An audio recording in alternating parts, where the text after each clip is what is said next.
대전 변두리의 작은 도서관에는 겨울이 길게 머물렀다. 유리문을 열고 들어오면 바깥 공기가 한 번 더 옷깃을 잡아당기고 난방이 돌아가는 실내 공기는 느릿하게 손끝을 풀어주었다. 사람들은 그 온도 차이를 눈으로도 확인하려는 듯 입김을 삼키며 안내 데스크 앞을 지나갔다. 서준호는 매주 화요일과 목요일 오전 시간에 도서관 자원봉사를 나왔다. 은퇴를 하고 나니 시간이 많아졌고 시간이 많아지면 마음도 자꾸 휘청였다. 그는 흔들림을 잡아줄 자리를 찾고 싶었다. 책장이 빽빽한 곳은 이상하게도 사람의 속도를 조금 느리게 만들었다. 준호는 그 점이 좋았다. 그날도 준호는 반납된 책을 분류하고 있었다. 표지에 먼지를 털고 바코드를 확인하는 반복이 어느 순간부터 마음의 근육처럼 느껴졌다. 어제보다 오늘이 조금 덜 불안해지는 방식이 이런 것이구나 싶었다. 그때 유리문이 한번 크게 떨리며 열렸다. 차가운 공기가 한 뼘 들어왔고 사람들의 시선이 무심코 문 쪽으로 쏠렸다. 문을 밀고 들어온 남자는 오래된 회색 패딩을 입고 있었다. 패딩의 팔꿈치 쪽은 유독 눌려 반질거렸고 목깃 안쪽에는 하얗게 마모된 솜이 조금 삐져나와 있었다. 장갑은 한 짝만 끼고 있었는데 나머지 한 손은 주머니 속에서 더듬거리며 무엇인가를 붙잡고 있는 듯했다. 그 남자가 강광문이었다. 준호는 그 이름을 그때는 알지 못했다. 다만 도서관에 가끔 보이던 노인, 말이 거의 없는 사람, 앉는 자리만 정해져 있는 사람이라고만 생각했다. 눈에 잘 띄지 않으려는 듯 언제나 벽 쪽으로 몸을 붙이고 앉았다. 사람들과 눈을 마주치는 일이 적었다. 그의 눈빛은 흐릿하지 않았으나 누군가의 시선을 고의로 피하려는 방식으로 고요했다. 강광문은 안내 데스크로 가지 않고 곧장 열람실 구석으로 향했다. 그의 발걸음은 빠르지 않았다. 속도가 느린 것이 아니라 힘을 아끼는 것 같았다. 바닥에 닿는 신발 소리가 가볍게 끊어졌고 준호는 그 소리를 들으며 자신도 모르게 그의 신발을 살폈다. 낡은 운동화였다. 흰색이었을지도 모르지만 지금은 색이 사라져 회색에 가까웠다. 뒤축이 조금 찢어져 있었고 끈은 엉성하게 묶여 있었다. 준호는 순간 자신이 왜 남의 신발을 보고 있는지 스스로에게 묻지 못했다. 사람은 나이가 들수록 눈이 더 많은 것을 본다. 대신 마음이 그 모든 것을 다 받아들이지는 못한다. 준호는 스스로에게 이런 질문을 던지는 대신 책을 다시 들었다. 그날 도서관 직원 정미선이 준호에게 커피를 건네며 말했다. 준호 선생님, 오늘도 일찍 오셨네요. 집에 있어도 별일 없으니까요. 여기 오면 시간이 바르게 쓰이는 느낌이라서. 미선은 웃었다. 웃음은 가볍고 그 가벼움은 이 도서관에서 가장 필요한 기운 같았다. 미선은 준호의 시선을 따라 열람실 구석을 한번 바라봤다. 저기 계신 분 또 오셨네요. 자주 오시나요? 네. 한두 달 전부터 거의 매일 오세요. 대출은 안 하시고 늘 읽기만 하시더라고요. 책을 아끼는 방식이 사람마다 다르잖아요. 준호는 고개를 끄덕였다. 그 순간 미선이 이름을 말하지는 않았다. 다만 준호의 기억 속에 그 노인의 그림자가 조금 더 또렷해졌다. 사람은 이름을 알기 전까지는 마음에 아주 얇은 칸막이를 세워둔다. 준호는 자신이 아직도 그 칸막이를 필요로 하는 사람이라는 사실을 그때는 인정하지 않았다. 점심 무렵 도서관에는 학교를 마친 아이들이 들어오기 시작했다. 또래끼리 웃는 소리, 가방 끈이 의자에 스치는 소리, 휴대폰 화면을 끄는 손가락의 바쁜 움직임이 실내를 조금 시끄럽게 만들었다. 준호는 반납함 근처에서 책을 정리하다가 안내 데스크 쪽이 소란해지는 것을 느꼈다. 소라는 소리의 크기가 아니라 공기의 결이 달라지는 것으로 알 수 있었다. 누군가 말을 조금 더 날카롭게 하고 누군가 대답을 조금 더 급하게 하는 순간의 기색이다. 준호가 고개를 들었을 때 강광문이 안내 데스크 앞에 서 있었다. 그가 그곳에 서 있는 모습은 낯설었다. 늘 구석에만 앉던 사람이 밝은 곳에 나와 있으면 그 자체로 약간의 긴장이 생겼다. 데스크에는 한 중년 남성이 서 있었다. 얼굴이 붉었다. 겨울 바람 때문인지 아니면 말의 흥분 때문인지 구분이 되지 않았다. 아니, 그러니까 이 책 상태가 왜 이래요? 누가 봐도 낡았잖아요. 새로 바꿔야 하는 거 아닙니까? 미선이 차분히 설명했다. 도서관 책은 대출이 많다 보니 사용감이 있을 수 있어요. 불편하셨으면 다른 권으로 안내해 드릴게요. 중년 남성이 강광문 쪽을 흘깃 보며 말했다. 저분이 그런 거 아닙니까? 요즘 보면 말이야. 공공시설은 자기 집처럼 막 쓰는 사람들이 있어. 말 속에서 저분은 사람의 얼굴이 아니라 편견의 표적이 되었다. 강광문은 아무 말도 하지 않았다. 그는 마치 자신이 그 말의 대상이 아니라는 듯 조금 떨어진 곳을 보고 있었다. 그러나 그의 왼손이 주머니 속에서 더 깊게 움켜쥐는 것이 보였다. 움켜쥐는 손은 단단했지만 손목은 떨렸다. 준호는 그 떨림이 추위 때문이 아니기를 직감했다. 사람은 어떤 순간에 떤다. 겁이 나서 떨고 분해서 떨고 억울해서 떤다. 강광문의 떨림은 억울함의 무게였다. 미선이 조심스럽게 말했다. 선생님, 저분은 매일 오셔서 조용히 책을 읽고 가세요. 책을 훼손하신 적도 없고요. 중년 남성은 대답 대신 입술을 비틀었다. 그 표정에는 확신이 있었다. 근거 없는 확신이 사람을 가장 잔인하게 만든다는 것을 준호는 늦게야 배웠다. 그 남성이 다시 말했다. 그래도 그런 사람들 있잖아요. 딱 보면 알죠. 그 말이 끝나자 잠깐 정적이 내려앉았다. 정적은 누군가가 그만하세요라고 말해주길 기다리는 시간이었다. 준호는 그 정적 속에서 자신의 목구멍이 딱딱해지는 것을 느꼈다. 말이 올라오려고 하다가 습관처럼 다시 내려갔다. 그 습관은 오래전 직장에서 굳어진 것이었다. 문제를 만들지 말자. 엮이지 말자. 조용히 지나가자. 준호는 그때 아무 말도 하지 않았다. 강광문은 책을 받지 못한 채 몸을 돌렸다. 그는 미선에게 짧게 고개를 숙였고 열람실로 돌아갔다. 그의 걸음은 아까보다 조금 더 느렸다.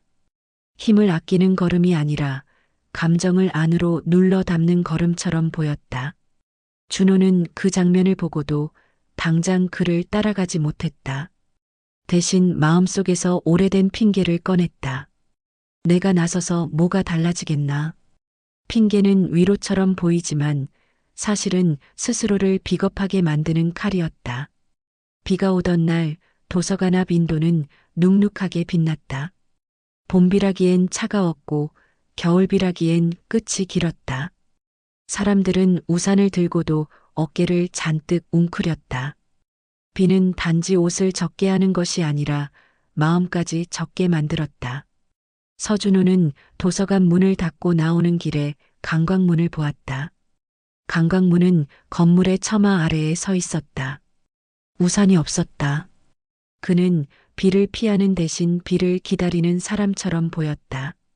어딘가로 가야 하는데 젖어도 괜찮다고 스스로를 설득하는 얼굴이었다. 그때 한 아이가 인도에서 미끄러질 뻔했다. 초등학생쯤 되어 보이는 남자아이였다. 아이의 우산은 바람에 뒤집혀 있었고 손은 우산살에 걸려 허둥댔다. 아이의 눈이 금방이라도 울 것처럼 흔들렸다. 강광문이 가장 먼저 움직였다. 그는 처마 아래에서 한 걸음 나와 아이에게 다가갔다. 비가 그의 어깨를 금세 적셨다. 강광문은 아이의 손에서 우산을 조심스레 받아들고 뒤집힌 우산을 천천히 펴주었다. 아이는 고개를 숙이며 말했다. 감사합니다. 강강문은 웃지 않았다. 대신 고개만 가볍게 끄덕였다. 그 표정은 별일 아니다라고 말하고 있었다. 그런데 강강문은 우산을 다시 아이에게 돌려주지 않았다. 그는 우산의 손잡이를 아이 손에 쥐어주려다 말고 우산을 아이 머리 위로 더 깊게 씌워주었다. 그리고 한쪽으로 몸을 틀어 아이의 가방까지 비를 막아주었다. 집이 어디냐? 아이의 목소리는 작았다. 저기 골목 끝이요. 강강문은 잠시 골목 방향을 바라봤다. 그 골목은 좁고 빗물이 모이면 발목까지 차오르는 곳이었다. 아이는 그 골목을 지나 집에 가야 했다. 강강문이 말했다. 같이 간다. 준호는 그 말을 듣고 가슴이 멎는 줄 알았다. 강강문이 낯선 아이를 데려간다는 뜻이 아니라 그 말이 너무 자연스럽게 나왔기 때문이다. 누군가를 돕는 일이 강강문에게는 결심이 아니라 습관이었다. 준호는 반사적으로 앞으로 나왔다. 제가 같이 가겠습니다. 선생님, 비 맞으시면 감기 걸리세요. 강강문이 준호를 바라봤다. 그 눈빛에는 놀람이 있었다. 그러나 더 큰 것은 조심스러운 경계였다. 사람은 오래 무시당하면 친절조차 의심하게 된다. 강강문이 조용히 말했다. 괜찮다. 괜찮지 않습니다. 옷이 벌써 젖었어요. 준호는 자신의 말이 이상할 정도로 다급하다는 것을 느꼈다.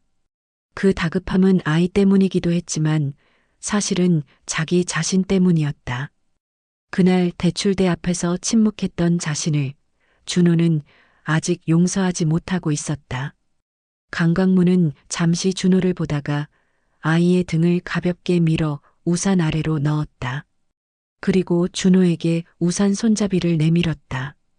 그럼 내가 우산을 들고 내가 옆에서 같이 걷겠다. 준호는 그 손잡이를 받는 순간 이상하게도 손이 떨렸다. 손잡이는 차갑고 그 차가움이 준호의 부끄러움을 그대로 드러내는 것 같았다. 세 사람은 빗속을 걸었다. 우산 아래에서 아이는 조금씩 안정을 찾았고 강강문은 한 번도 아이를 다그치지 않았다. 골목 입구에 다다르자 아이가 말했다. 아저씨, 이름이 뭐예요? 강강문은 잠시 망설이다가 말했다. 강강문이다. 아이의 얼굴이 밝아졌다. 저는 민재예요. 다음에 또 도서관에서 봬요. 강강문은 그제야 아주 작게 입꼬리를 올렸다. 그 웃음은 오래 닫혀있던 문이 겨우 한 번 열리는 것처럼 조심스러웠다. 준호는 그 웃음을 보고 가슴이 뜨거워졌다. 누군가에게는 아주 작은 친절이, 누군가에게는 오래된 외로움을 잠깐 덜어주는 빛이 될 수 있다는 사실이 그제야 눈에 들어왔다. 며칠 뒤 편의점 점장 최현우가 도서관에 찾아왔다. 현우는 늘 밝은 사람이었지만 그날은 얼굴이 굳어 있었다. 그는 준호를 따로 불러 조용한 구석에 섰다. 준호 선생님, 혹시 강강문 어르신이 어떤 분인지 아세요? 준호는 순간 숨이 막혔다. 왜요? 무슨 일 있었어요? 현우는 종이 한 장을 꺼냈다. 영수증이었다. 병원비 영수증. 금액은 준호가 한 번에 내기에도 부담스러운 액수였다. 현우의 손가락이 영수증의 결제자 이름을 가리켰다. 이거 강강문 어르신이 내셨어요. 누구 병원비를요? 현우가 목소리를 낮췄다. 경로당에 있는 박도식 어르신 있잖아요. 그분이 며칠 전 쓰러져서 응급실 갔는데 보호자 연락도 안 되고 수납이 안 돼서 난리였거든요. 그런데 누군가 조용히 와서 결제하고 갔대요.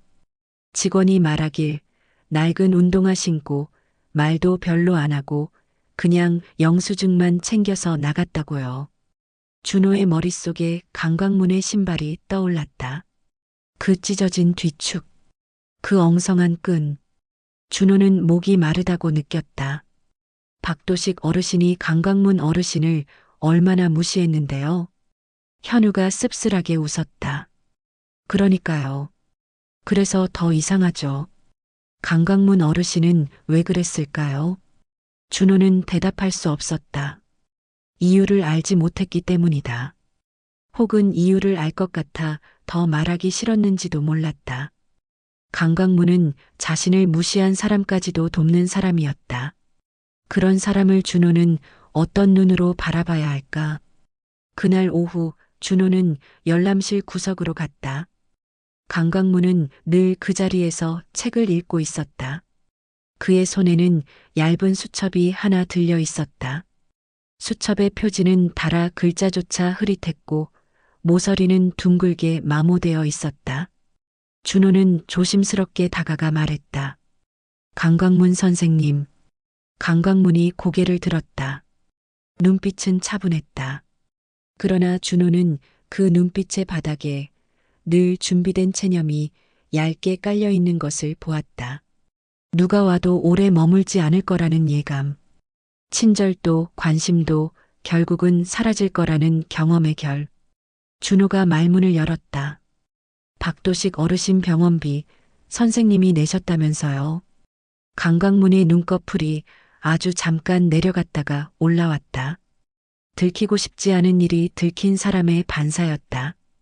그 얘길 왜 하냐? 왜 그러셨는지 묻고 싶어서요. 강강문은 한동안 말이 없었다. 그 침묵은 상대를 밀어내려는 것이 아니라 자신을 정리하는 시간이었고 감정을 쓸어 담는 시간이기도 했다. 그 사람 미운 소리 많이 한다. 맞아요. 저도 들었어요. 그래도 사람이 아프면 아픈 게 먼저다. 준호는 그 한 문장에 가슴이 무너졌다. 세상에는 이유를 달지 않는 선이 있다. 강강문은 그 선을 지키는 사람이었다. 준호는 눈을 내리깔았다. 그리고 아주 천천히 그러나 분명하게 말했다. 그날 안내 데스크에서 누가 선생님을 모욕했을 때 제가 아무 말도 못했습니다. 그게 계속 마음에 남았습니다. 강강문은 준호를 바라봤다. 그 눈빛에는 비난이 없었다. 대신 오래된 피로가 있었다. 세상이 늘 그랬다는 체념. 그래서 누군가의 침묵이 특별히 더 아프지 않다는 더 슬픈 익숙함. 강강문이 말했다. 나도 익숙하다. 그 익숙함이 선생님을 더 외롭게 만들었겠지요. 준호는 그 말을 하면서 목이 저릿해졌다. 사과는 늦게 할수록 상대의 상처를 다시 꺼내게 된다. 준호는 그 사실을 알면서도 말해야 했다. 제가 늦었지만 미안합니다. 강강문은 잠시 수첩을 덮었다. 그리고 아주 낮게 말했다. 미안하다는 말은 고맙다. 하지만 내 인생은 내 말 하나로 바뀌지 않는다. 그 말이 준호의 가슴을 더 세게 쳤다. 그 말은 차갑지 않았다. 오히려 따뜻했다. 강강문은 준호를 벌주지 않았다. 다만 삶이란 원래 그런 것이라고 말해줬다. 그래서 준호는 더 눈물이 나려 했다. 5-3 하이라이트 3달의 등장과 마지막 편지 약 1012분. 강지영이 도서관에 나타난 날은 바람이 이상하게도 따뜻했다. 계절이 바뀌기 직전의 바람은 사람의 마음을 더 불안하게 만든다. 변화의 냄새가 나기 때문이다. 지영은 문 앞에서 한참을 서 있었다. 그녀는 들어오지 못하고 나가지도 못했다. 유리문 너머로 책장과 사람들의 움직임이 보였고 그 장면들이 그녀를 더 작게 만들었다. 마치 자신이 들어가면 안 되는 곳을 기웃거리는 사람처럼. 서준호가 그녀를 발견하고 다가갔다. 무엇을 도와드릴까요? 지영은 대답 대신 입술을 한번 깨물었다. 그 표정에는 두려움이 있었다. 두려움은 분노와 붙어 다니는 감정이었다. 강강문, 여기 있나요? 준호는 심장이 내려앉는 것을 느꼈다. 누군가 이름을 성까지 붙여 부를 때 그 이름은 안부가 아니라 결산이 된다. 네. 열람실에 계십니다. 혹시? 지영은 준호의 말을 끊었다. 저는 그 사람 딸이에요. 강지영. 그 한마디에 준호는 목소리를 잃었다. 딸. 그 단어는 그 자체로 오랜 시간을 품고 있었다. 사랑, 기대, 실망, 단절, 그리움, 미움. 모든 것이 한 단어에 들어 있었다. 준호는 지영을 열람실 입구까지 안내했다. 강강문은 늘 그 자리에서 책을 읽고 있었다. 지영은 발을 옮기지 못했다. 그녀는 아버지를 보는 순간 얼굴이 잠깐 흔들렸다. 미움을 준비하고 왔는데 준비한 미움이 아버지의 초라한 어깨 앞에서 갑자기 방향을 잃었다. 강강문이 고개를 들었다. 그는 지영을 보고도 한참 동안 아무 말이 없었다. 그 눈빛은 놀라움과 체념이 동시에 깔려 있었다. 그 눈빛이 말하고 있었다. 올 줄 몰랐다. 그리고 또 한 가지, 와도 나는 바뀌어 줄 수 없다. 지영이 먼저 입을 열었다. 아버지, 왜 이제야 이렇게 나타나요? 강강문은 천천히 책을 덮었다. 손이 조금 떨렸다. 나는 나타난 적이 없다. 나는 여기 있었고, 너는 내 삶을 살았고. 지영의 눈이 붉어졌다. 그럼 내가 아버지를 버린 거예요? 내가 나쁜 딸이에요? 강강문은 지영의 질문을 바로 받지 못했다. 그는 잠시 숨을 골랐다. 그 숨은 늙은 숨이 아니라 오래 참아온 숨이었다. 너는 나쁜 딸이 아니다. 너는 너를 지키려고 한 거다. 지영은 눈물을 삼키며 말했다. 나는 아버지가 싫어서 떠난 게 아니에요. 아버지가 나를 밀어냈으니까 떠난 거예요. 그날 엄마 장례식 끝나고 내가 아버지 손 잡으려고 했는데 아버지가 내 손을 뿌리쳤잖아요.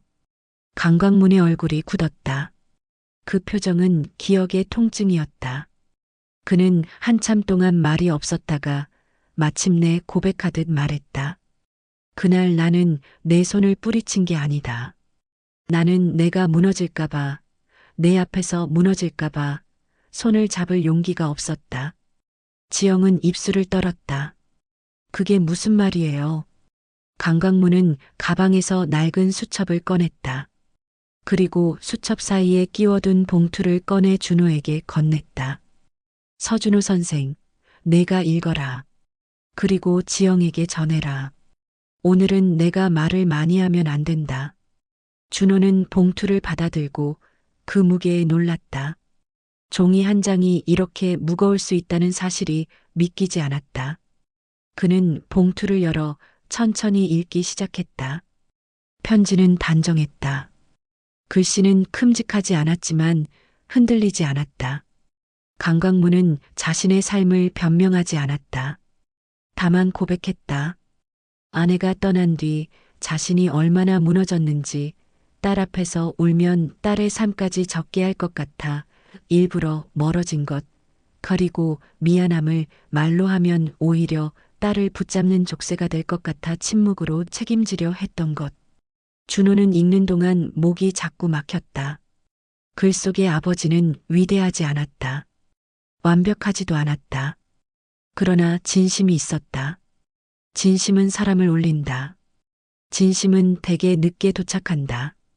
준호가 편지를 덮자 지영이 떨리는 목소리로 물었다. 아버지는 나를 사랑한 적 있어요? 강강문은 지영을 바라봤다. 그리고 아주 천천히 한 글자씩 눌러 말했다. 나는 사랑했다. 다만 사랑을 잘하지 못했다. 그 말이 끝나자 지영의 눈물이 터졌다. 지영은 한 걸음 앞으로 나가 아버지 앞에 섰다. 강강문은 손을 들어 올리려다 말고 다시 내렸다. 손끝이 공중에서 망설였다. 그 망설임이 두 사람의 세월 같았다. 지영이 먼저 아버지의 손을 잡았다. 그 손은 차갑고 거칠었다. 지영은 그 손의 거칠음이 아버지가 혼자 버텨온 시간의 결이라는 것을 그제야 알았다. 아버지, 나 이제 늦게 왔어요. 강광무는 고개를 저었다. 늦지 않았다. 너는 살아있고 나는 아직 여기 있다. 준호는 그 장면을 보며 인간의 가치를 생각했다. 강광무는 세상 기준으로는 초라한 노인이었다. 그러나 지금 이 순간 그 노인은 누군가의 인생을 다시 살게 만드는 사람으로 서 있었다. 다음 날 도서관은 햇빛이 맑았다. 겨울의 햇빛은 따뜻함보다 밝음을 먼저 준다. 따뜻함은 사람 사이에서 만들어지지만 밝음은 하늘에서 떨어진다. 준호는 반납대 근처에서 책을 정리하다가 열람실 쪽으로 자꾸 시선이 갔다. 강강문이 오늘도 올까 그 생각이 자꾸 마음을 건드렸다. 기다리는 마음은 이상하게도 부끄러웠다. 어제까지는 그를 모르는 척하던 사람이 오늘은 그를 찾고 있다. 그 변화가 준호 자신에게 낯설었다. 점심 무렵 강광문이 나타났다. 그는 늘처럼 낡은 패딩을 입고 조용히 문을 열고 들어왔다. 다만 어제보다 약간 더 천천히 걸었다. 걸음이 느린 이유는 몸이 피곤해서가 아니라 마음이 무거워서일 때가 많다. 준호는 그 무게를 상상했다. 어제 모욕을 당한 뒤 그가 어떤 밤을 보냈을까? 준호는 상상만으로도 자신이 한없이 작아지는 느낌을 받았다. 강광문은 열람실 구석으로 향했다. 그때 작은 일이 일어났다. 열람실 앞 복도에서 한 할머니가 가방을 떨어뜨렸다. 가방 지퍼가 열리며 안에 들어있던 귤과 약봉지가 바닥으로 굴러갔다. 할머니는 허리를 숙이려다가 몸을 비틀었다. 무릎이 좋지 않은 듯했다. 그 장면을 먼저 본 것은 준호였다. 준호는 발을 때려 했으나 누군가 더 빨랐다. 강광문이었다. 강광문은 아무 말도 하지 않고 할머니 옆에 쪼그려 앉았다. 그는 귤을 하나씩 주었고 약봉지의 글씨를 확인하며 방향을 맞춰 가방에 넣었다. 할머니가 당황한 목소리로 말했다. 아유, 괜히 내가 이런 걸 떨어뜨려서 죄송해요. 강광문은 할머니를 보지 않고 귤을 가방에 넣으며 말했다. 죄송할 게 뭐가 있습니까? 떨어질 수도 있지요. 그 말은 친절한 말이었지만 과하게 다정하지는 않았다. 강광문의 말투에는 감정의 과장이 없었다. 오히려 그 무심함이 더 큰 배려처럼 느껴졌다. 누군가를 돕는 일을 대단한 일로 만들지 않는 태도. 준호는 그 태도에 마음이 울컥했다. 할머니가 다시 말했다. 고맙습니다. 성함이 어떻게 되세요? 내가 뭐라도. 강광문은 지퍼를 닫고 가방을 할머니 손에 조용히 쥐어주었다. 성함은 필요 없습니다. 조심해서 가세요. 그리고 그는 열람실로 들어갔다. 마치 아무 일도 없었던 것처럼. 그 장면을 본 준호는 한동안 그 자리에 서 있었다. 도움은 이렇게 조용히 이루어질 수 있다는 것을 준호는 오래 잊고 살았다. 도와주고 나서 생색내지 않는 사람을 보면 도와주지 않았던 사람은 더 부끄러워진다. 준호는 지금 그 부끄러움의 한가운데에 있었다. 정미선이 준호에게 다가와 낮게 말했다. 보셨어요? 강광문 어르신, 원래 저래요. 크게 말하지 않고 꼭 필요한 만큼만 돕고 가세요. 준호는 속이 뜨거워져서 커피를 마실 수 없었다. 제가 어제 그분을 그 상황에서 아무 말도 못했어요. 미선이 준호를 잠깐 바라봤다. 미선의 눈에는 비난이 없었다. 대신 이해가 있었다. 이해는 때로 비난보다 더 사람을 찌른다. 준호는 미선의 이해가 자신을 더 바르게 만들기를 바랐다. 사람은 다 늦을 때가 있어요. 중요한 건 그 늦음을 인정하고 그 다음에 뭘 하느냐예요. 미선의 말이 준호의 가슴에 내려앉았다. 준호는 그 말이 단순한 위로가 아니라 정확한 지시처럼 들렸다. 며칠이 지났다. 준호는 의도적으로 관광문을 지나치지 않으려 했다. 그러나 가까이 다가갈수록 더 조심스러웠다. 친절을 갑자기 들이밀면 상대는 부담을 느낀다. 특히 오래 무시당한 사람은 친절을 의심한다. 준호는 그 사실을 이제야 배워가는 중이었다. 어느 날 오후 관광문이 열람실에서 자리를 비운 틈에 책상 위에 작은 수첩이 남아있는 것을 준호가 발견했다. 수첩은 낡았고 표지에는 희미한 얼룩이 있었다. 준호는 손을 뻗었다가 멈췄다. 남의 물건을 들여다보는 것은 예의가 아니다. 그러나 수첩은 책처럼 펼쳐져 있었고 그 위에 적힌 글씨가 준호의 시선을 붙잡았다. 글씨는 반듯했다. 연필로 쓴 듯한 글씨였고 압력이 일정했다. 감정이 요동치는 사람의 글씨가 아니었다.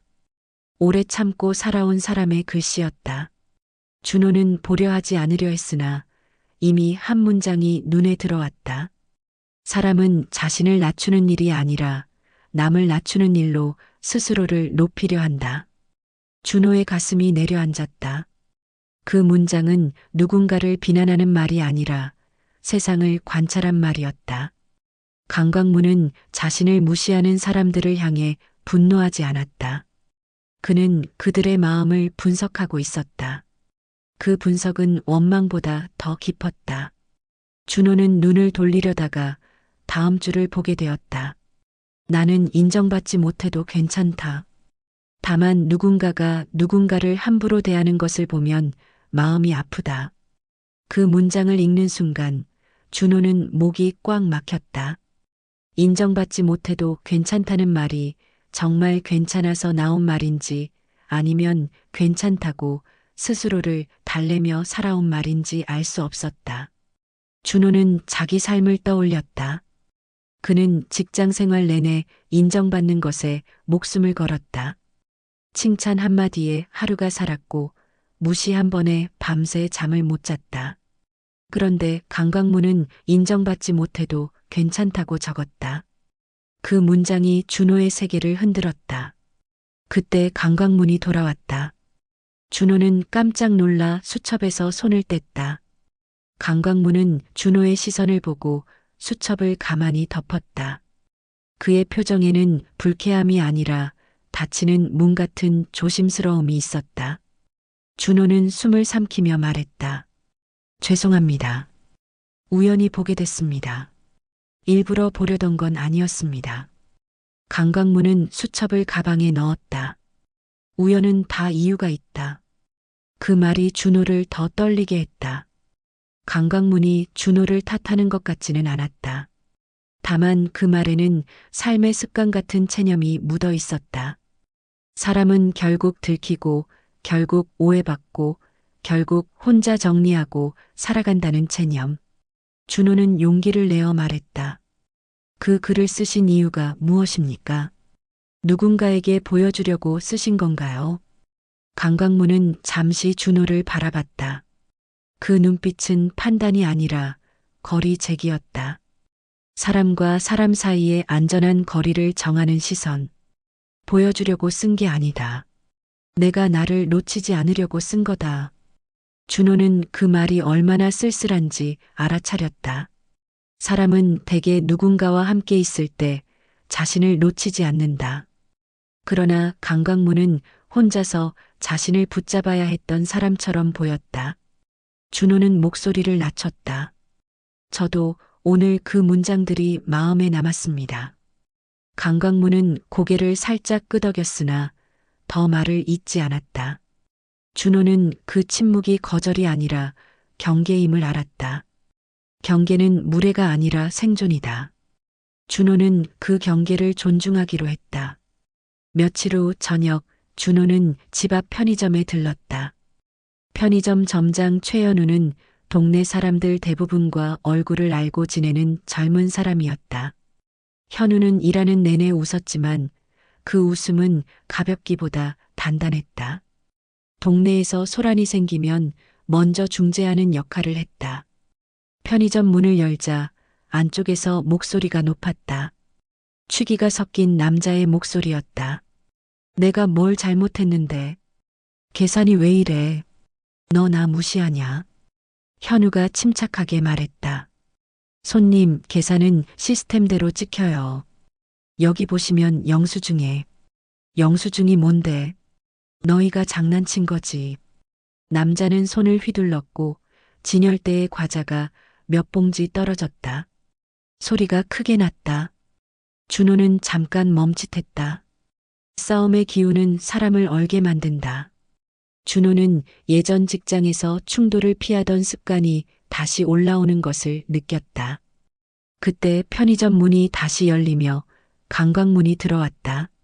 그는 늘처럼 조용히 들어왔고 소란을 잠깐 바라봤다. 사람들은 보통 이런 장면에서 외면하거나 더 큰 목소리로 맞서거나 경찰을 부른다. 강광문은 다른 방식을 선택했다.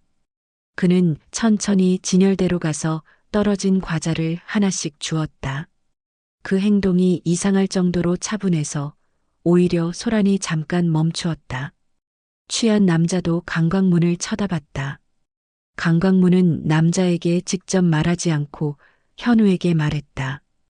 이 과자 저 사람이 떨어뜨렸나? 현우는 잠깐 당황하다가 말했다. 네, 그러셨어요. 강광문이 고개를 끄덕였다. 그럼 내가 먼저 계산하겠다. 그리고 남은 문제는 조용히 해결하자. 취한 남자가 발끈했다. 당신이 뭔데 끼어들어. 강광문은 남자를 똑바로 바라봤다. 눈빛이 차가운 것은 아니었다. 오히려 피곤한 사람의 눈빛이었다. 싸움을 반복해서 본 사람이 그 싸움이 얼마나 허망한지 아는 눈빛. 끼어드는 게 아니다. 여기서 소리 질러봐야 당신도 힘들고 남도 힘들다. 남자는 강광문의 낡은 차림을 보고 비웃듯 말했다. 당신이 뭘 알아? 돈이나 있어? 강광문은 표정을 바꾸지 않았다. 그는 지갑을 꺼내 과자값을 계산했다. 그리고 현우에게 과자를 봉지에 담아달라고 했다. 그런 다음 그 봉지를 취한 남자 쪽으로 밀어두었다. 이거 가져가라. 배고프면 더 화가 난다. 준호는 그 말을 듣고 숨이 멎는 줄 알았다. 모욕을 받으면서도 화를 더 키우지 않는 말. 상대의 체면을 살려주면서도 상황을 정리하는 말. 그 말이 나온다는 것은 강광문이 삶에서 얼마나 많은 순간을 참고 넘어왔는지 보여주는 증거 같았다. 남자는 순간 말을 잃었다. 술기운 때문에 분노가 치솟았지만 누군가가 돈을 내고 과자를 밀어주면 분노는 갈 곳을 잃는다. 남자는 봉지를 집어들고 툴툴거리며 나갔다. 문이 닫히자 편의점 안에 남은 사람들만 숨을 쉬기 시작했다. 현우가 강광문에게 말했다. 어르신, 감사합니다. 그런데 굳이 돈까지 내실 필요는. 강광문은 손을 내저었다. 돈이 문제가 아니다.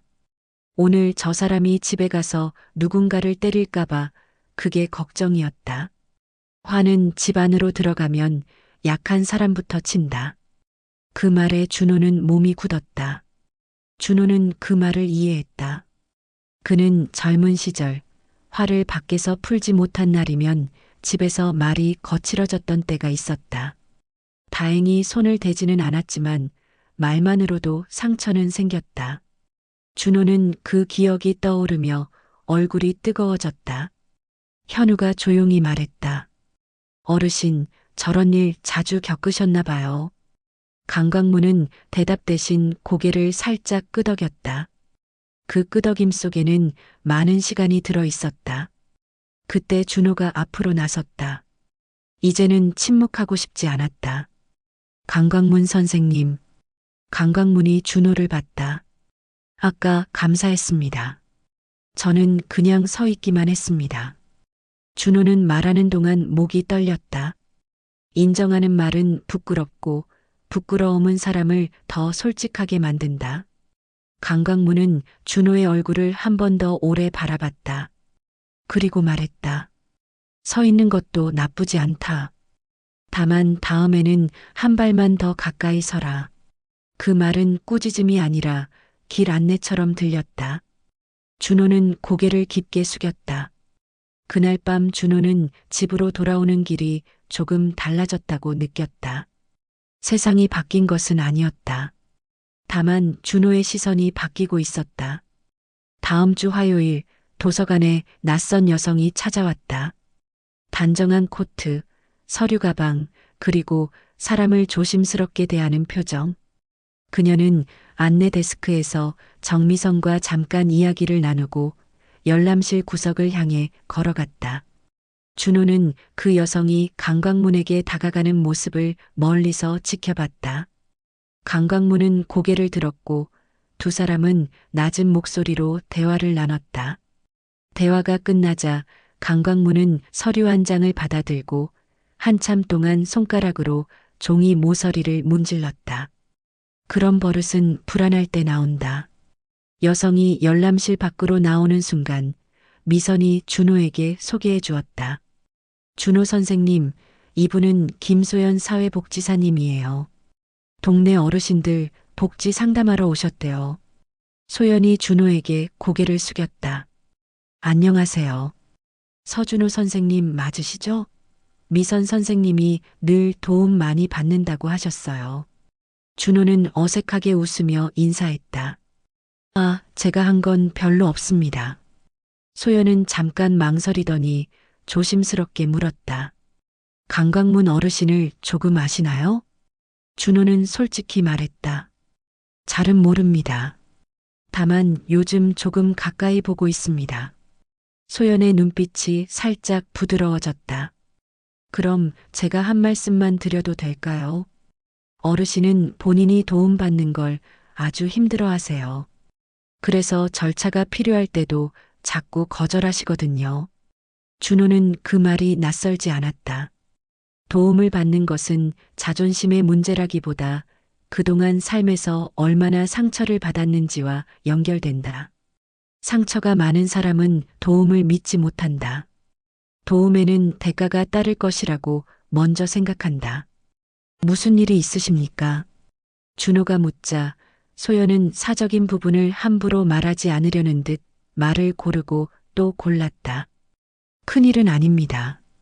다만 어르신이 병원을 자주 다니시는데 본인이 다 감당하려고 하세요. 그리고 어르신이 누구를 도울 때는 너무 쉽게 돈을 쓰세요.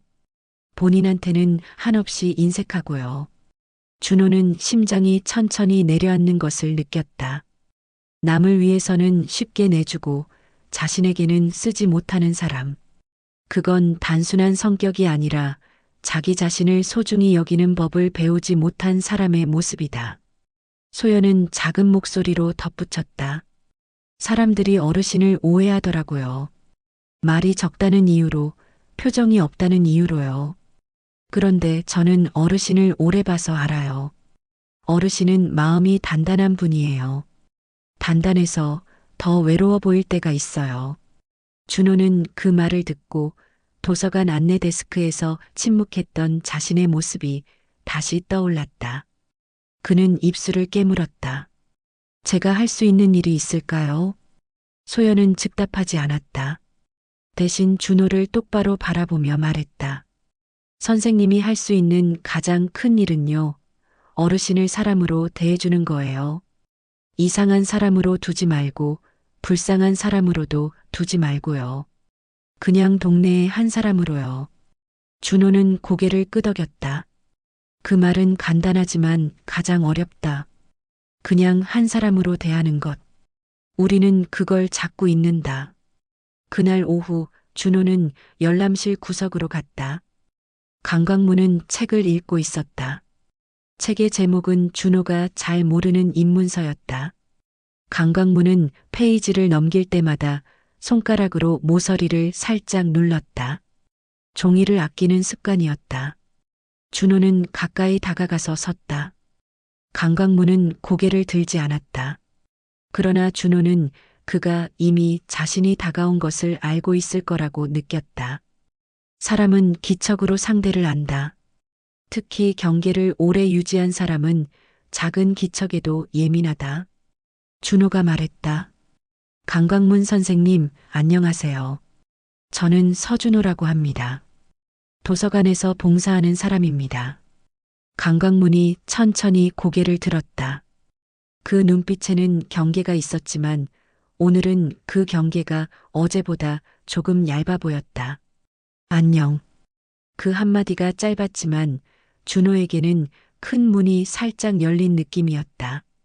준호는 그 문을 억지로 밀지 않기로 했다. 지난번에 그 일 있지요. 안내 데스크에서 제가 그때 아무 말도 못했습니다. 그건 제 잘못입니다. 준호는 숨을 고르고 말했다. 사과는 길게 하면 변명이 된다. 그러나 너무 짧으면 진심이 전달되지 않는다. 준호는 두 사이의 적당한 길이를 찾으려 했다. 그날 이후로 계속 마음에 남았습니다. 그래서 직접 말씀드리고 싶었습니다. 강광문은 준호를 한참 바라보았다. 그 시선은 사람을 해부하는 시선이 아니라 진심의 밀도를 재는 시선이었다. 왜 이제 와서 그러냐? 강광문이 묻자 준호는 솔직하게 답했다. 그날은 겁이 났습니다. 괜히 나서면 일이 커질까 봐요. 그런데 집에 가서 생각해 보니 일이 커지는 게 무서운 게 아니라 제가 아닌 사람이 되는 게 더 무섭더군요. 강광문의 눈빛이 잠깐 흔들렸다. 흔들림은 감정의 문이 아주 잠깐 열릴 때 생긴다. 준호가 덧붙였다. 선생님이 저를 용서하지 않으셔도 괜찮습니다. 저는 다만 제 침묵이 선생님을 더 외롭게 만들었다면 그건 제가 책임져야 합니다. 강광문은 시선을 책으로 잠깐 내렸다가 다시 준호를 보았다. 외로움은 내가 준 것도 아니고 내가 뺏을 수도 없다. 그 말은 차갑지 않았다. 오히려 현실을 똑바로 보는 말이었다. 준호는 그 말에 더 가슴이 먹먹해졌다. 강광문은 자신의 외로움을 남에게 빚지게 하지 않으려는 사람이었다. 스스로 견디고 스스로 정리하고 스스로 살아온 사람의 말이었다. 준호는 고개를 숙였다. 그래도 저는 앞으로는 한 발 더 가까이 서보겠습니다. 강광문은 아무 말도 하지 않았다. 대신 책장을 한 번 넘겼다. 그 행동이 알겠다는 뜻인지 아직은 더 보자는 뜻인지 준호는 확신할 수 없었다. 그러나 확신이 없어도 괜찮았다. 사람 사이의 신뢰는 확신이 아니라 시간이 만든다. 준호는 조용히 뒤로 물러나왔다. 열람실 문을 닫는 순간 준호는 자신이 아주 조금이나마 제대로 숨을 쉬고 있다는 느낌을 받았다. 비는 예고 없이 시작됐다. 겨울 끝자락의 비는 눈처럼 조용하지 않고 여름비처럼 시원하지도 않았다. 옷깃을 파고드는 차가운 물기만 남긴 채 사람을 지치게 했다. 도서관 유리창에는 빗물이 가늘게 흘러내렸고 그 물길은 서로 만나 커졌다가 다시 갈라졌다. 준호는 그 물길을 바라보며 한참을 멍하니 서 있었다. 마음도 저렇게 흘러가면 좋겠다고 생각했다. 죄책감이 흘러가서 사라지고 대신 어떤 단단함이 남는다면 좋겠다고. 정미선이 안내 데스크에서 빗소리를 들으며 말했다. 비가 더 세지겠네요. 오늘은 어르신들 조심하셔야겠다. 준호는 우산을 챙겨둔 채 열람실 쪽을 바라봤다. 강광문은 늘 그렇듯 구석자리에서 책을 읽고 있었다. 그의 얼굴은 평온해 보였지만 준호는 이제 알 것 같았다. 평온은 흔히 타고나는 것이 아니라 연습되는 것이었다. 참는 법을 오래 연습한 사람은 결국 표정이 조용해진다. 도서관 문이 열리며 바깥의 비 냄새가 함께 들어왔다. 젖은 흙, 젖은 시멘트, 젖은 옷에서 나는 눅눅한 냄새. 그 냄새 속으로 한 아이가 뛰어들어왔다. 초등학생쯤 되어 보이는 남자아이였다. 아이는 한 손에 뒤집힌 우산을 들고 있었고 다른 손으로는 가방 끈을 붙잡고 있었다. 얼굴은 빗물로 젖었고 눈은 금방이라도 울 것처럼 붉었다. 아이의 우산은 바람을 견디지 못하고 뒤집혀 있었다. 우산살이 마치 망가진 날개처럼 흔들렸다. 아이는 한번 우산을 펴보려고 했지만 손가락이 우산살에 걸려 아파하는 표정을 지었다. 아이는 눈치를 보며 도서관 입구 한켠에 서서 우산을 정리하려 애썼다. 그 모습이 너무 작고 외로워 보였다. 준호는 몸이 먼저 앞으로 나가려는 것을 느꼈다. 그런데 그보다 먼저 움직인 사람이 있었다. 강광문이었다. 강광문은 자리에서 일어나 열람실 문을 열고 나왔다. 그는 아이에게 다가가 우산을 조용히 받아들었다. 아이는 고개를 숙이며 말했다. 죄송해요. 제가 바닥을 젖게 했어요. 강광문은 우산을 살펴보며 대답했다. 바닥은 마르면 된다. 손은 다쳤냐?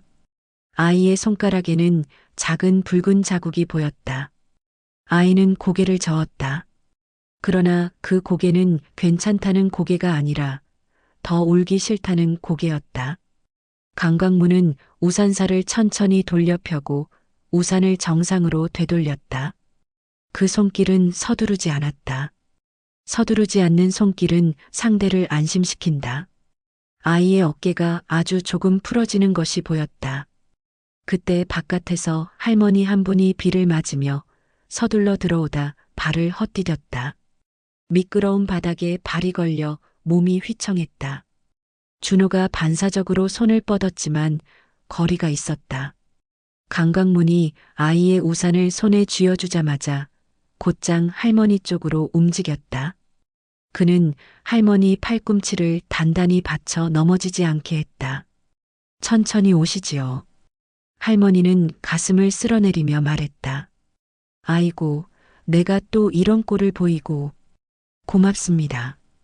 강광문은 할머니를 의자에 앉히고 데스크 쪽에서 종이 타월을 가져와 바닥의 물기를 닦아냈다. 그는 누구에게도 제가 할게요라는 말을 하지 않았다. 그는 그냥 했다. 도서관의 질서가 흐트러지지 않게, 다른 사람들의 불편이 커지지 않게.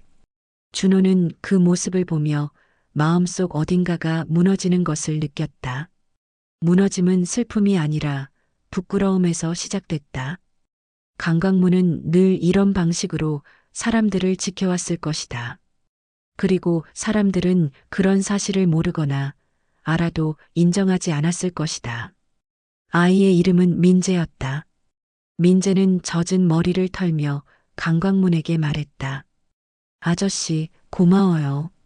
강광문은 민재의 우산을 한 번 더 확인해주고 말했다. 집이 어디냐? 민재는 손가락으로 방향을 가리켰다. 골목 끝이요. 거기서 왼쪽으로 들어가면 돼요.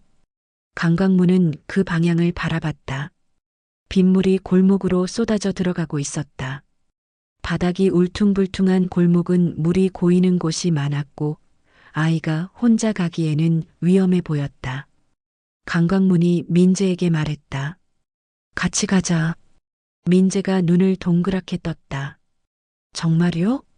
괜찮아요? 저 엄마가 기다려요.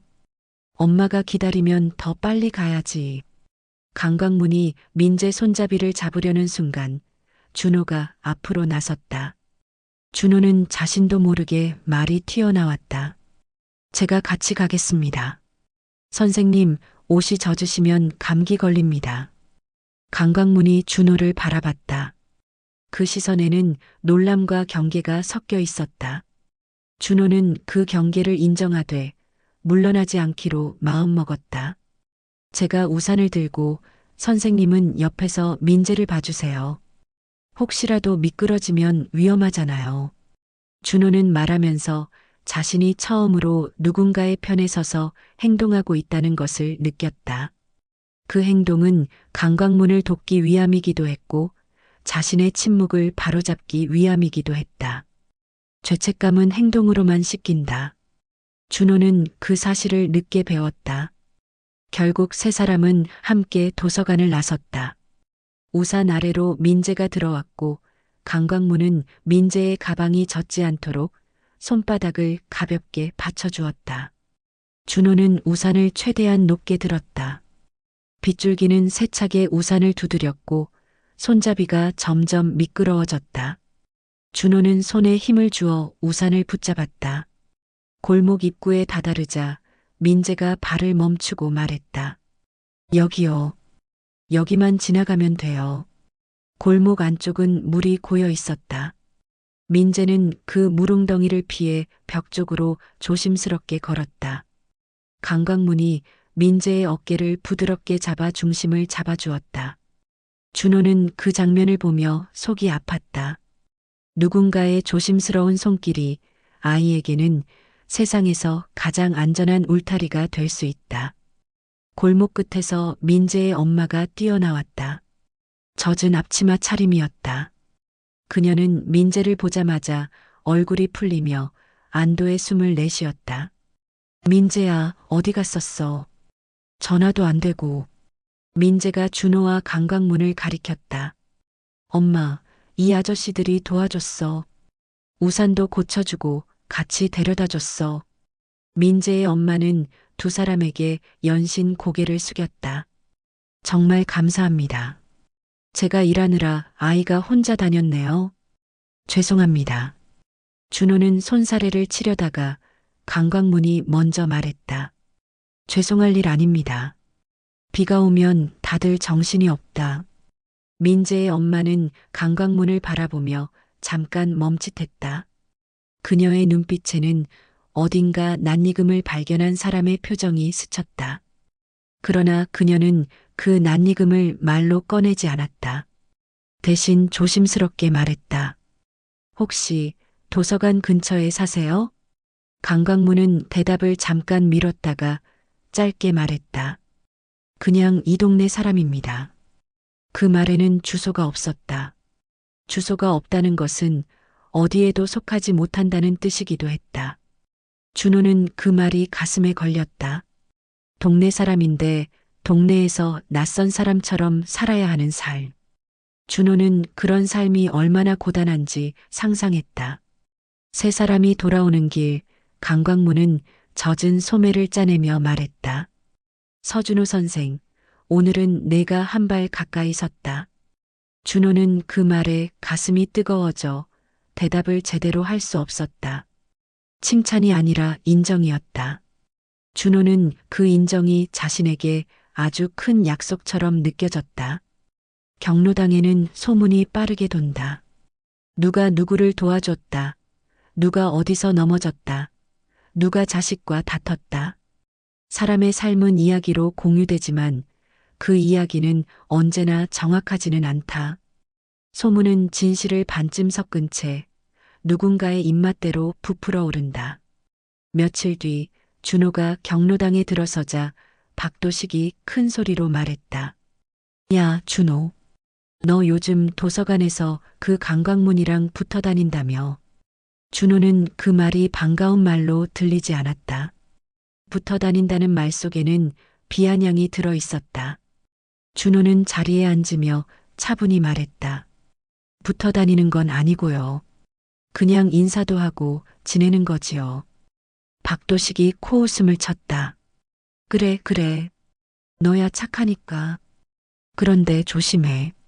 사람은 말이야, 겉으로 보이는 게 다가 아니라고 하면서도 결국은 다 드러나는 법이야. 특히 저런 사람은. 준호는 박도식의 말 끝에 붙는 저런이라는 표현이 싫었다. 저런은 사람을 범주로 묶어버린다. 범주로 묶인 사람은 더 이상 개인이 아니다. 준호는 그 범주를 깨고 싶었다. 형님, 저런 사람이라는 게 뭡니까? 그분도 동네 사람입니다. 준호가 말하자 박도식은 잠깐 웃었다. 그리고 웃음을 거두고 목소리를 더 크게 높였다. 그 큰 목소리는 경로당 사람들이 모두 듣게 하려는 목소리였다. 박도식은 늘 군중을 자기 편으로 만들려 했다. 동네 사람? 동네 사람이라면 동네 사람답게 살아야지. 인사도 제대로 하고 말도 좀 하고 사람들 속에 섞여야지. 그런데 저 사람은 늘 혼자야. 혼자만의 세계가 있는 사람은 문제 있는 사람이야. 준호는 속이 철렁 내려앉았다. 사람은 혼자 있다는 이유로 문제 있는 사람이 될 수 있다. 그리고 그 판단은 너무 쉽게 내려진다.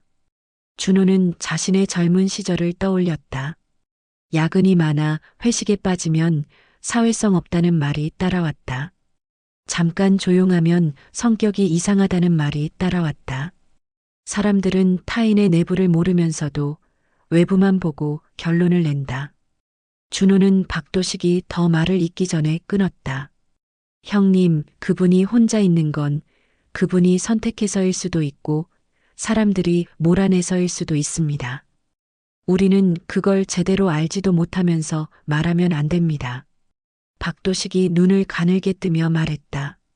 너 나한테 훈계하냐? 준호는 마음이 흔들렸지만 흔들림을 들키지 않으려 했다. 흔들리면 군중은 그 틈을 파고든다. 훈계가 아니라요. 제가 요즘 많이 생각해 보니까 우리가 누군가를 쉽게 판단하는 말이 결국 우리 자신을 초라하게 만들더군요. 준호의 말에 경로당 한쪽에서 누군가가 작게 기침했다. 기침은 분위기를 바꾸는 신호였다. 누군가는 준호 편이었고 누군가는 박도식 편이었다. 그 갈림이 보였다. 박도식은 잠시 침묵했다가 낮게 말했다. 그래, 내가 그렇게 생각한다면야. 그런데 결국 너도 알게 될 거야. 내가 틀린 게 아니라는 걸. 그 말은 예언처럼 들렸다. 누군가를 악인으로 단정하는 사람은 결국 그 악을 증명하려는 시선으로 상대를 본다.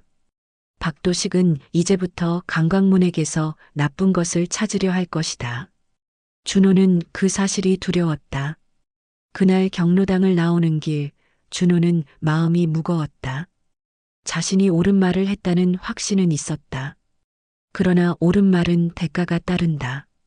사람 사이에서는 특히 그렇다. 옳은 말이 관계를 끊어놓을 때 우리는 다시 침묵의 유혹을 받는다. 준호는 그 유혹을 이겨내야 했다. 강광문의 과거는 누구도 쉽게 꺼내지 않았다. 소문으로만 떠돌았다. 젊을 때 잘 나갔다더라. 사고가 있었다더라. 가족이 없다더라. 소문은 사실의 껍질을 긁어내는데 그쳤고 그 안의 살은 아무도 보지 못했다. 김소연 사회복지사는 준호에게 말했다. 강광문 어르신은 도움받는 것을 힘들어한다고. 준호는 그 말이 계속 마음에 남았다. 사람은 왜 도움을 거부할까? 자존심 때문일까? 아니면 과거의 도움이라는 이름으로 상처를 받아서일까? 준호는 이유를 알고 싶었다. 이유를 알면 그 사람을 더 제대로 사람으로 대할 수 있을 것 같았다. 어느 날 도서관이 한산한 오후 강광문이 책을 덮고 일어나려 할 때 준호가 조심스럽게 물었다. 선생님, 오늘은 일찍 가시네요. 강광문은 가방 끈을 어깨에 걸며 말했다. 병원 갈 일이 있다. 준호는 그 말에 마음이 급해졌다. 병원. 그 단어는 사람의 약한 부분을 바로 드러낸다. 제가 같이 가드릴까요? 준호가 묻자 강광문은 즉시 고개를 저었다. 괜찮다. 거절은 빠르고 단호했다. 그 단호함이 오히려 강광문의 불안을 드러내는 것 같았다. 준호는 한 발 물러서며 말했다. 그럼 병원 다녀오시고 혹시 필요한 게 있으면 말씀만 하세요.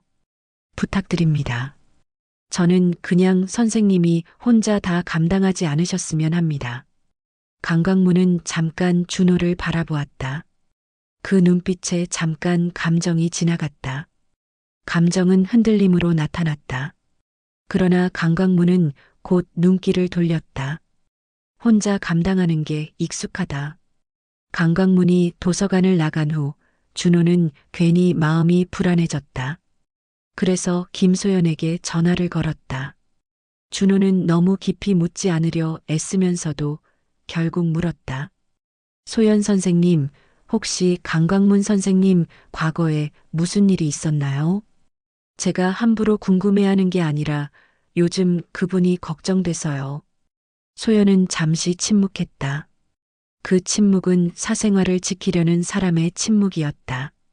그러나 준호의 진심이 묻어나자 소연은 아주 조심스럽게 말했다. 선생님이 알고 계시면 좋을 것 같아요. 다만 이건 어르신이 직접 이야기할 때까지는 선생님도 함부로 퍼뜨리시면 안 됩니다. 물론입니다. 소연은 천천히 말을 이어갔다. 강광문 어르신은 젊었을 때 공장에서 일하셨어요. 아주 성실했고 동료들 사이에서 믿을 만한 사람이었다고 합니다. 그런데 사고가 있었어요.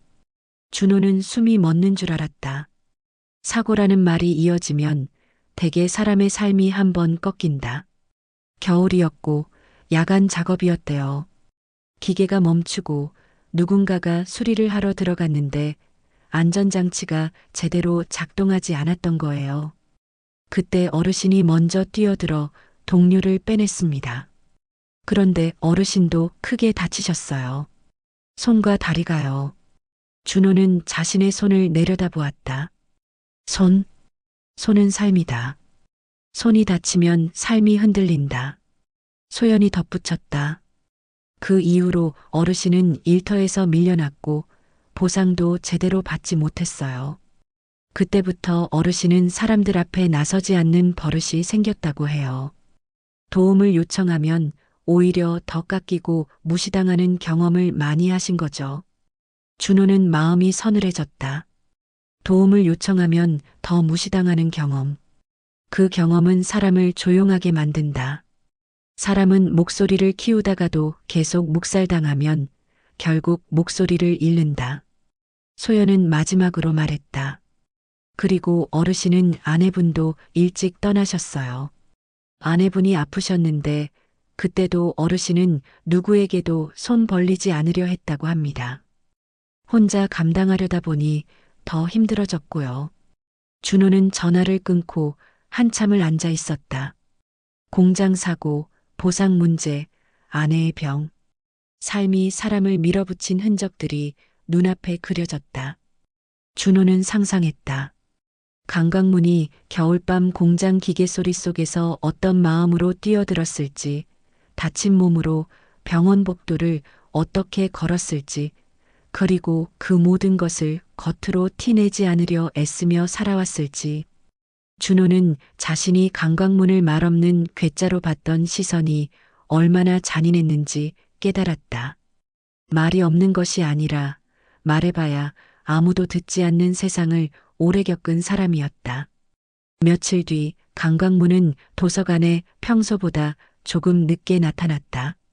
얼굴이 조금 창백해 보였다. 입술도 건조했다.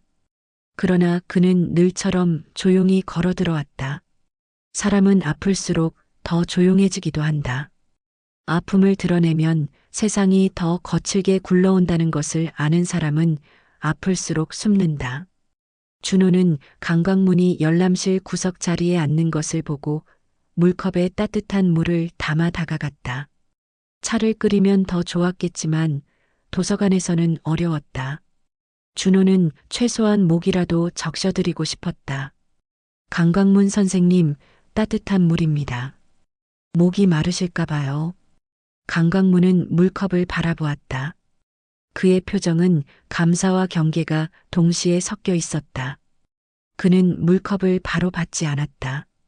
사람에게서 무언가를 받는 것이 익숙하지 않은 사람의 망설임이 있었다. 준호는 서두르지 않았다. 물컵을 책상 한쪽에 조용히 놓고 말했다. 억지로 드시라는 뜻은 아닙니다. 그냥 여기 두겠습니다. 강광문은 준호가 돌아서려는 순간 낮게 말했다. 고맙다. 그 한마디가 준호의 가슴을 찌르듯 따뜻하게 만들었다. 고맙다는 말은 흔하지만 어떤 사람에게는 평생의 마음이 들어간다. 강광문이 말할 때는 특히 그랬다. 준호는 잠깐 멈추었다가 말했다. 선생님, 내일 아침에 시간이 되시면 제가 아침을 대접해도 될까요? 큰 건 아니고요. 국밥집 하나 아는 데가 있습니다. 준호는 자신이 이런 말을 하는 것이 어색했다. 그러나 어색함은 새로운 관계의 시작에서 늘 따라온다. 중요한 것은 어색함을 견디는 일이다. 강강문은 한동안 말이 없었다. 준호는 거절을 예상했다. 강강문은 도움을 받는 것을 힘들어한다고 소연이 말했으니 아침을 대접한다는 말도 부담스러울 수 있었다. 그런데 강강문이 뜻밖의 말을 했다. 내일 아침 좋다. 준호는 순간 귀를 의심했다. 정말 괜찮으십니까? 강강문은 고개를 끄덕였다. 괜찮다. 다만 한 가지 조건이 있다. 준호는 긴장했다. 무엇이든 말씀하십시오. 강강문은 준호를 똑바로 바라보고 말했다. 밥값은 내가 내지 마라. 나는 밥은 내가 낸다. 나는 남에게 빚지는 게 싫다. 준호는 그 말에 마음이 아팠다. 밥값을 내겠다는 말이 단순한 고집이 아니라 삶을 지탱해온 마지막 기둥 같았다. 그 기둥을 무너뜨리면 강강문은 자신을 잃을지도 모른다. 준호는 고개를 끄덕였다. 알겠습니다. 그럼 내일 아침 제가 길만 안내하겠습니다. 그리고 선생님이 편하신 방식대로 하시면 됩니다. 강강문은 그제야 물컵을 들어 한 모금 마셨다. 그 동작은 조용했지만 준호에게는 큰 변화처럼 느껴졌다. 물 한 모금을 받는 일은 마음의 문을 아주 조금 여는 일이다. 강강문은 물컵을 내려놓고 아주 낮게 말했다. 서준호 선생. 네, 선생님. 사람은 나이를 먹으면 어제보다 내일이 더 소중해진다. 준호는 그 말이 왜 가슴을 서늘하게 만드는지 알 수 없었다. 어제보다 내일이 더 소중해진다는 말은 내일이 점점 줄어든다는 뜻이기도 했다. 준호는 강강문의 얼굴을 바라봤다. 그 얼굴은 여전히 평온해 보였지만 그 평온 뒤에는 오래된 피로가 숨어 있었다. 준호는 속으로 다짐했다. 내일 아침 그 약속을 반드시 지키겠다. 그리고 그 아침이 강강문에게 단지 한 끼가 아니라 누군가와 함께 앉아 숨을 쉬는 시간으로 남기를 바랐다. 다음 날 아침은 생각보다 더 차가웠다. 밤새 비가 그친 뒤라 공기가 맑았지만 그 맑음이 오히려 살갗을 더 시리게 했다. 서준호는 약속 시간보다 10분 일찍 국밥집 앞에 도착해 있었다. 그는 괜히 문 손잡이를 몇 번 만졌다 놓았다. 기다림은 언제나 사람을 어색하게 만든다. 강강문은 정확한 시간에 나타났다.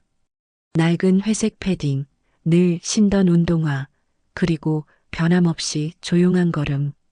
그러나 가까이서 보니 얼굴이 전보다 더 헬쑥해 보였다. 준호의 마음이 순간 철렁 내려앉았다. 오셨습니까, 선생님? 준호가 반갑게 인사하자 강강문은 고개를 끄덕였다. 시간 맞춰 왔다.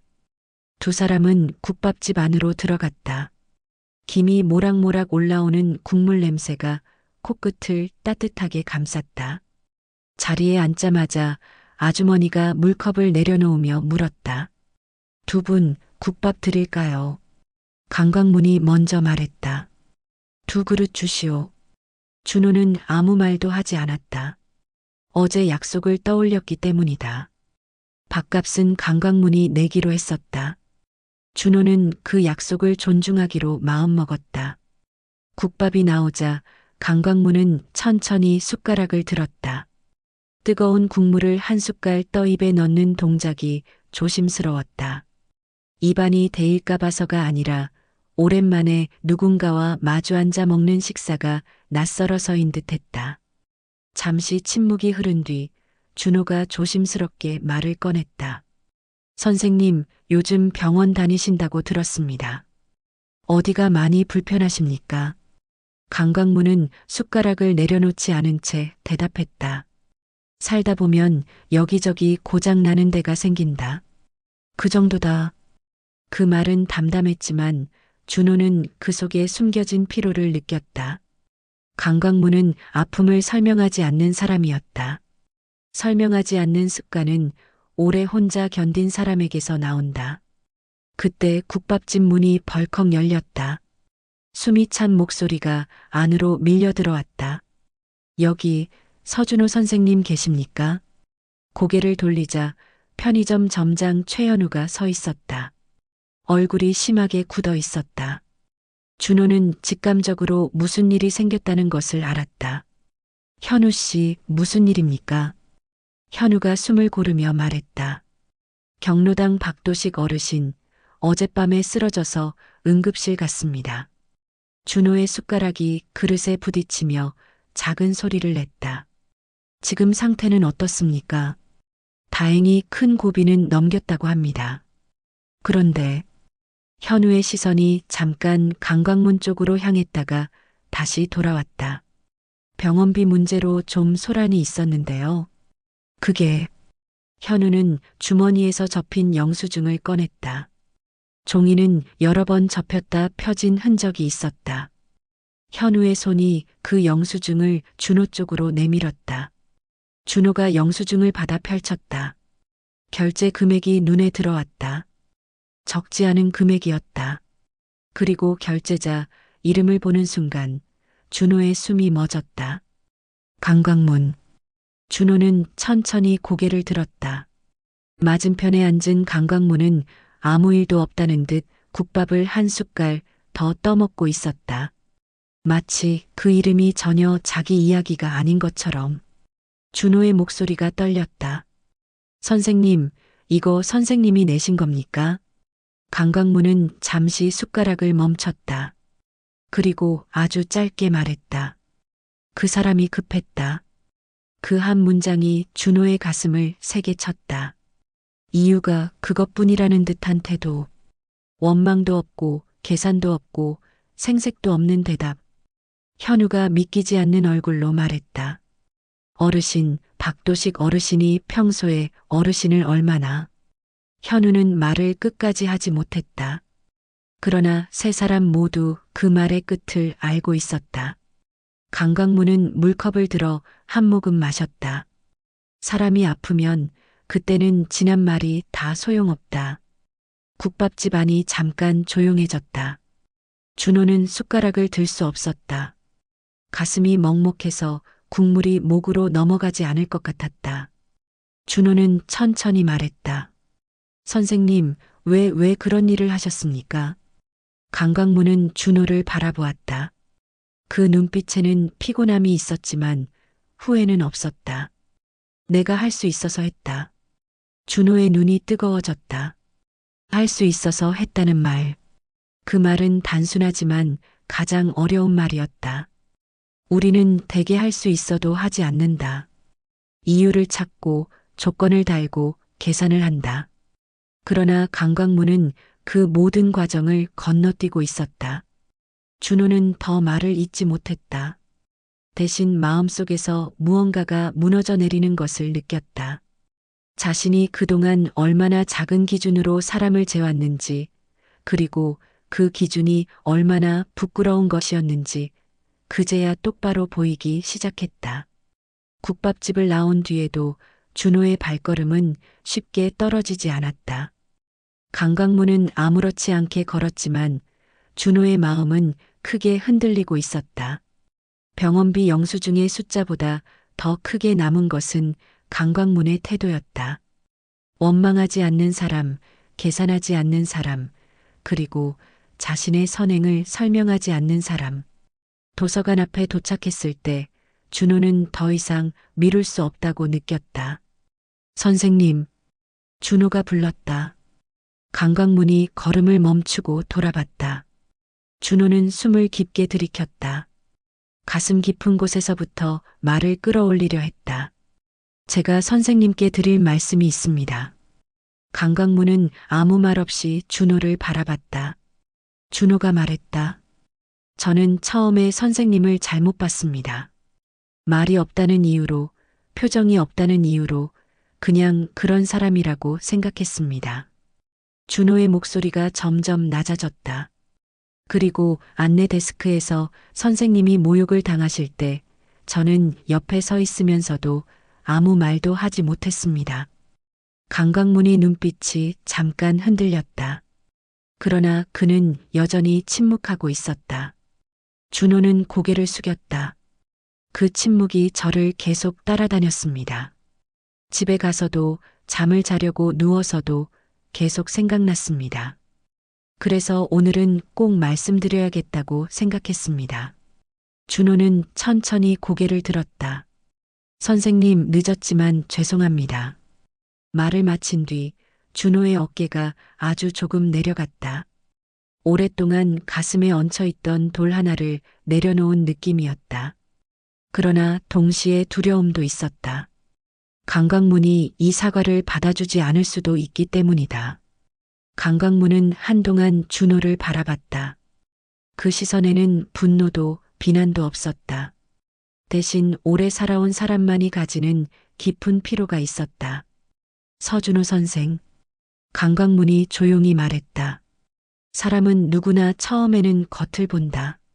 준호의 눈이 흔들렸다. 강강문이 이어 말했다. 중요한 건 그 다음에 무엇을 보느냐다.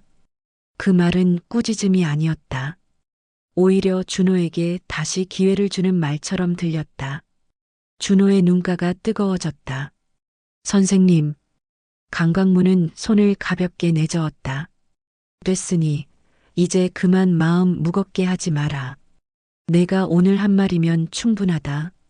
그 한 문장이 준호의 가슴을 깊게 울렸다. 용서는 때로 이렇게 조용하게 온다. 큰 선언도 극적인 장면도 없이 담담하게. 준호는 그 자리에서 깊이 고개를 숙였다.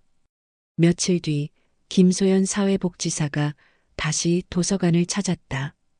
그녀의 표정은 평소보다 조금 더 신중해 보였다. 준호는 그 표정을 보고 무언가 새로운 이야기가 있다는 것을 직감했다. 준호 선생님, 잠깐 시간 괜찮으십니까? 소연이 조용히 말했다. 준호는 안내 데스크 옆 작은 상담실로 소연을 안내했다. 소연이 서류를 정리하며 말했다. 강강문 어르신 이야기 어디까지 알고 계세요? 준호는 잠시 생각했다. 공장 사고 이야기와 사모님이 일찍 돌아가셨다는 것 정도만 들었습니다. 소연이 천천히 고개를 끄덕였다. 그 다음 이야기는 어르신이 거의 말씀을 안 하셔서 아는 사람이 많지 않습니다. 준호의 심장이 조용히 빨라졌다. 소연이 말을 이었다. 어르신에게는 딸이 한 분 있습니다. 준호의 눈이 크게 떠졌다. 딸이 있었습니까? 네. 이름은 강지영입니다. 그 이름이 공기 속에 잠시 머물렀다. 이름은 단순한 호칭이 아니라 이야기의 문을 여는 열쇠였다. 준호가 조심스럽게 물었다. 지금은 연락이 안 되는 겁니까? 소연의 표정이 어두워졌다. 오랫동안 왕래가 없습니다. 정확한 사정은 어르신만 아시겠지만 큰 오해가 있었던 것으로 보입니다. 준호의 가슴이 묵직해졌다. 강강문의 조용함 뒤에 아직 풀리지 않은 시간이 더 남아있다는 느낌이 들었다. 소연이 덧붙였다. 최근에 어르신 건강이 조금 안 좋아지셔서 혹시라도 가족 연락처를 확인해야 할 상황이 올 수도 있습니다. 그런데 어르신은 그 이야기를 꺼내는 걸 아주 힘들어 하세요. 준호는 한참 말을 잇지 못했다. 강강문이 왜 그렇게 혼자서 모든 것을 감당하려 했는지 조금씩 퍼즐이 맞춰지는 느낌이었다. 소연이 마지막으로 말했다. 준호 선생님이 요즘 어르신과 가장 자연스럽게 대화하시는 분 같아서 말씀드리는 겁니다. 혹시 기회가 되면 너무 부담 주지 않는 선에서 가족 이야기를 조심스럽게 여쭤봐 주실 수 있을까요? 준호는 쉽게 대답하지 못했다. 누군가의 오래된 상처를 건드리는 일은 선의만으로 할 수 있는 일이 아니다. 그러나 준호는 천천히 고개를 끄덕였다. 기회를 보겠습니다. 억지로는 하지 않겠습니다. 상담실 문을 나서며 준호는 생각했다. 강강문이라는 사람의 이야기는 아직 끝나지 않았다. 그리고 그 이야기의 가장 깊은 곳에 강지영이라는 이름이 조용히 놓여 있었다. 그날 저녁 경로당 공기는 평소보다 거칠었다. 박도식이 퇴원 후 처음으로 모습을 드러낸 날이었다. 사람들은 안부를 묻느라 분주했지만 그 안부 속에는 묘한 긴장도 섞여 있었다. 준호가 들어서자 박도식이 먼저 말을 걸었다. 야, 준호. 들었다. 병원비 누가 냈는지. 준호는 말없이 박도식을 바라봤다. 박도식이 비웃듯 말했다. 강광문이 냈다면서. 경로당 안의 시선이 일제히 두 사람에게 쏠렸다. 박도식이 말을 이었다. 참 별일이지. 내가 보기엔 말이야. 저 양반 속셈이 있는 거다. 괜히 사람 좋은 척하면서. 그 말이 떨어지는 순간 준호의 가슴이 뜨겁게 달아올랐다. 이번에는 침묵할 수 없다는 생각이 분명하게 올라왔다. 준호가 천천히 말했다. 형님, 그만하십시오. 경로당이 조용해졌다. 준호의 목소리는 크지 않았지만 단단했다. 형님이 쓰러졌을 때 선생님은 아무 계산 없이 병원비를 내셨습니다. 그게 속셈으로 보이십니까? 박도식의 얼굴이 굳었다. 너 지금 나 가르치냐? 준호는 고개를 저었다. 가르치는 게 아닙니다. 우리가 사람을 너무 쉽게 판단하고 있다는 말을 드리는 겁니다. 경로당 공기가 팽팽하게 당겨졌다. 누군가는 준호를 걱정스럽게 봤고 누군가는 박도식의 눈치를 봤다. 준호는 한 걸음 더 나아갔다. 형님, 사람을 오래 보셨다고 하셨지요. 그럼 이번에는 조금만 더 가까이 보십시오. 겉모습 말고 그 사람이 지금까지 어떻게 살아왔는지를요. 박도식은 말을 잇지 못했다. 그의 눈빛이 처음으로 흔들렸다. 그날 경로당의 공기는 이전과는 분명히 달라져 있었다.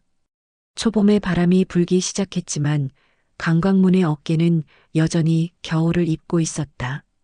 서준호는 그 변화를 먼저 눈치챘다. 사람의 몸은 마음보다 먼저 신호를 보낸다. 걸음이 조금 더 느려지고 숨을 고르는 횟수가 잦아지고 의자에서 일어날 때 손을 짚는 시간이 길어진다. 그날 오후 강광문은 책장을 넘기다 말고 잠시 눈을 감았다. 단순한 휴식처럼 보였지만 준호의 가슴은 이유 없이 조여들었다. 준호는 자리에서 일어나 조심스럽게 다가갔다. 선생님, 어디 불편하십니까? 강광문은 눈을 떴다. 시선은 여전히 맑았지만 얼굴빛이 창백했다. 괜찮다. 잠깐 어지러웠다. 그러나 말이 끝나기도 전에 그의 손이 책상 모서리를 더 세게 붙잡았다. 손등에 핏줄이 도드라졌다. 준호의 심장이 크게 뛰었다. 선생님, 잠깐만요. 여기 앉아 계십시오. 준호는 의자를 더 바짝 당기고 물컵을 가져왔다. 강광문은 물을 한 모금 마셨지만 숨이 고르게 돌아오지 않았다. 그때 정미선이 상황을 보고 다가왔다. 119 부르는 게 좋겠습니다. 강광문이 즉시 고개를 저었다. 그럴 것 없다. 그러나 준호는 이번에는 물러서지 않았다. 선생님, 이번에는 제 말을 들어주십시오. 괜찮지 않으십니다. 준호의 목소리는 단호했지만 떨림이 섞여 있었다. 그 떨림은 두려움이었다. 너무 늦어질까봐 두려운 마음. 강광문은 준호를 한번 오래 바라봤다. 그 시선에는 아주 희미한 체념이 스쳤다. 내가 그렇게까지 말하면 이번에는 내 말을 듣겠다. 그 말이 떨어지는 순간 준호의 가슴이 철렁 내려앉았다. 허락이라는 것은 때로 마지막 신호처럼 들릴 때가 있다. 응급실 복도는 늘 밝았다. 지나치게 밝은 형광등 아래에서는 사람의 얼굴이 더 창백하게 드러난다. 준호는 플라스틱 의자에 앉아 두 손을 꼭 맞잡고 있었다. 김소연이 급히 달려왔다. 상태는 어떻습니까? 준호가 낮게 말했다. 검사 들어갔습니다. 의사가 폐 쪽을 더 봐야 한다고 했습니다. 소연의 얼굴이 굳었다. 두 사람 사이에 무거운 침묵이 내려앉았다. 잠시 후 의사가 나왔다. 보호자분이십니까? 준호는 잠깐 머뭇거렸다가 말했다. 가족은 아닙니다. 하지만 제가 곁에 있습니다. 의사는 짧게 고개를 끄덕였다. 상태가 오래 좋지 않으셨던 것 같습니다. 폐 기능이 많이 떨어져 있습니다. 당분간 입원이 필요합니다. 준호의 가슴이 서서히 내려앉았다. 예상했던 말이었지만 막상 듣는 순간 무게가 달랐다. 그때 병실 문이 열리고 강광문이 누워있는 모습이 보였다. 산소 호흡기가 코에 얹혀 있었지만 눈은 또렷했다. 준호가 가까이 다가가자 강광문이 낮게 말했다. 호들갑 떨릴 아니다. 준호의 목이 메었다. 선생님, 조금만 더 저희 말을 들어주십시오. 강광문은 잠시 눈을 감았다가 떴다. 서준호 선생. 네, 선생님. 사람은 오래 버티면 몸이 먼저 안다. 그 말이 준호의 가슴을 깊게 파고들었다. 강광문은 자신의 상태를 이미 알고 있었다. 그래서 더 담담했던 것이다. 준호는 결국 물었다. 선생님, 혹시 따님께 연락드릴까요? 병실 공기가 순간 멈춘 듯 했다. 강광문의 눈꺼풀이 아주 천천히 내려갔다 올라왔다. 그 침묵 속에 오랜 세월이 담겨 있었다. 지영이. 그가 처음으로 딸의 이름을 입 밖에 냈다. 이틀 뒤 오후 병실 문 앞에 한 여성이 서 있었다. 단정한 코트 차림이었지만 손끝이 굳어 있었다. 그녀는 문 손잡이를 잡았다 놓기를 여러 번 반복했다. 서준호가 다가갔다. 혹시 강지영 씨 맞습니까? 여성의 눈이 크게 흔들렸다.